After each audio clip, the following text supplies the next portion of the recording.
क्या board examination होंगे, क्या बोर्ड एग्जामिनेशंस होंगे, क्या बोर्ड कैंसिल होंगी, क्या HMPV वायरस क्या होता है, क्या लॉकडाउन फिर से लगेगा।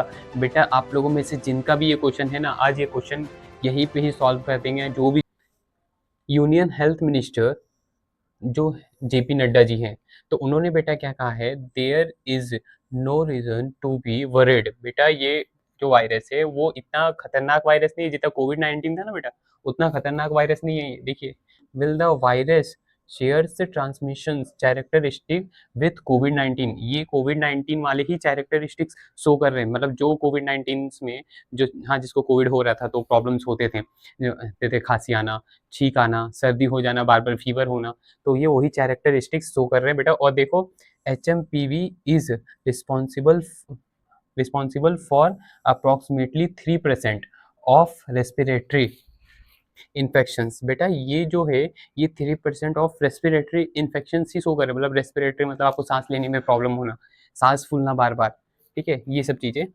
और देखिए, that is cases 10 to 12% of respiratory childrens. बेटा जिस चिल्ड्रन को या जिसको भी रेस्पिरेटरी की मतलब डिजीज है, मतलब समझ जाओ समझ जाओ निमोनिया हो गया, टीबी हो गया, लंग्स में इन्फेक्शंस, अदरवाइज एक्सेट्रा जो भी है बेटा, उनमें ये वायरसेस के खतरे और जाते हैं, क्योंकि उनका इम्यून सिस्टम भी बेटा उतना मतलब हार्ड नहीं है ना।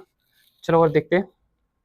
ये देखो, चिकन आरसा रेड्डी जो प्रोफेसर हैं बेटा प्योरेटिस के बेंगलुरु मेडिकल कॉलेज, ओके, तो उन्होंने बेटा क्या कहा है, respiratory respiratory infections, it it is known to contribute और to contribute around 5 to 10% of all respiratory is infections in the country. बेटा ये हमारे जो कंट्री में है वो सिर्फ 5 to 10% केसेस हैं, 5 to 10% बस, ठीक है। कोई बेटा ये बहुत खतरनाक बीमारी नहीं है, बिल्कुल भी इतनी खतरनाक बीमारी नहीं है।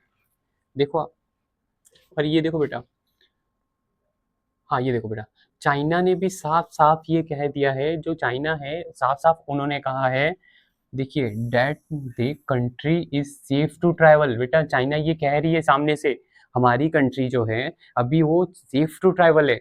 बेटा ये इनकी जो कंट्री है ये अभी सेफ टू ट्रैवल है, ठीक है। बाकी भी आप एक बार देख लेना, ठीक है। ये देखिए, और बेटा ये जो है ना, ये जो है ये बेटा क्या है ना, मतलब जो निमोनिया डिजीज होता है, निमोनिया आप लोगों ने सुना रहेगा बेटा, इसमें वो कैरेक्टरिस्टिक्स ज़्यादा दिखती हैं।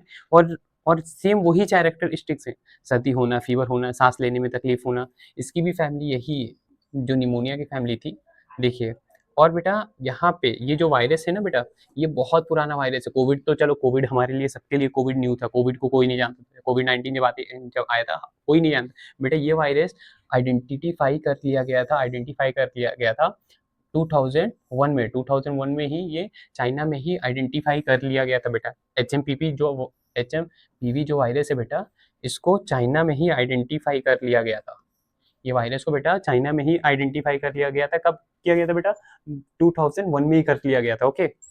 और चलिए आगे देखिए, ये बेटा ये देखिए, HMPV, एक मिनट बेटा, HMPV, रुको एक minute, HMPV infect individually of ages, individually of all ages. बेटा ये जो है HMPV, ये इन्फेक्ट ऑल एजेस को करती है, ऑल एजेस को करती है। लेकिन हाँ, हमारे एजेस के लोगों में क्या है, इम्यून सिस्टम बहुत स्ट्रांग हो गया बेटा। कोविड के बाद तो और भी हो गया है, कोविड के बाद हम सबका इम्यून सिस्टम जो है ना बेटा, वो बहुत हार्ड हो गया है, स्ट्रांग हो गया ना वो, हम सबका इम्यून सिस्टम हार्ड हो गया बेटा।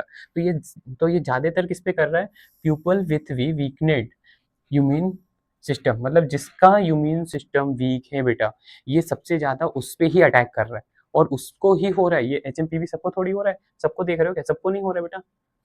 HMPV जिसका इम्यून सिस्टम वीक है उसको हो रहा है। और बेटा ये सबसे ज़्यादा तो अकॉर्डिंग टू द CDC, ठीक है, अकॉर्डिंग टू द CDC। और चलेंगे बेटा आगे, यहाँ देखो, यहाँ पे रिस्क बताया गया है बेटा, रिस्क देख लो आप लोग, ठीक है, ये रिस्क देख लेना बेटा, ठीक है, रिस्क अच्छे से देख लेना। और एक बार ये क्या रहेगा ना, आप, मैंने कर लिया, हाईलाइट्स कर दिया, ये पूरा ही इंपॉर्टेंट है, एक बार देख लेना जो रिस्क बताया गया। और ये देखो, अभी करंट पर्सपेक्टिव देखो बेटा, करंट का क्या चल रहा है, करंट का क्या चल रहा है, HMPV इज contributing increased जो HMPV इज कंट्रीब्यूटिंग इंक्रीज, बेटा ये धीरे धीरे अभी इंक्रीज हो रहा है, लेकिन इतना भी नहीं हो रहा है कि मतलब हम निपट नहीं सकते उससे। बेटा ये बहुत पुराना वायरस है, 2001 का वायरस है ये। देखो ये अभी रेस्पिरेटरी इन्फेक्शंस, बेटा ये जो है ना HMPV is contributing to increase respiratory infections. बेटा ये रेस्पिरेटरी इन्फेक्शंस इंक्रीज करता है, रेस्पिरेटरी इन्फेक्शंस इंक्रीज करता है। इसके लिए मैंने बोला ना निमोनिया वगैरह जो होता है। और बेटा ये कोई पेंडेमिक नहीं है, पेंडेमिक नहीं है कोई, ये कोई पेंडेमिक नहीं है। बेटा ये पेंडेमिक क्यों नहीं है? क्योंकि ये बहुत पुराना वायरस है, कोविड-19 नहीं है बेटा ये इससे आराम से सब निपट सकता है। ठीक है, तो आप लोग अपने इम्यून सिस्टम स्ट्रांग रखिए बेटा, इम्यून सिस्टम बहुत स्ट्रांग रखिए। और चलिए थैंक यू। एंड आप लोगों को मैं ये एक चीज़ बताते रहो बेटा, बोर्ड्स सबके होंगे, बोर्ड्स कैंसिल नहीं होंगी, लॉकडाउन्स नहीं लगेंगे अब, क्योंकि बेटा ये वायरस बहुत पुराना है एंड इसमें कोई पैंडमिक सिचुएशन नहीं आने वाला है। बेटा आप लोग भी यही मनाओ कि अभी कुछ लॉकडाउन ना लगे और किसी के बोर्ड्स कैंसिल ना हो। बेटा आप सब लोग ये चीज़ जानते हो कि इंडिया ने कितना कुछ खो दिया लॉकडाउन में। तो बेटा ये चीज़ नहीं होना चाहिए। आप लोग अच्छे से पढ़ाई करो बेटा। आपका मुझे तो ऐसा लग रहा है कि अभी आप लोगों को आपका आंसर मिल गया रहेगा, किसी के भी बोर्ड्स कैंसिल नहीं होंगे। तो ऐसा कुछ बिल्कुल मत सोचिएगा कि बोर्ड्स कैंसिल होंगे। ओके, चलो थैंक यू सो मच, सब लोग पढ़ाई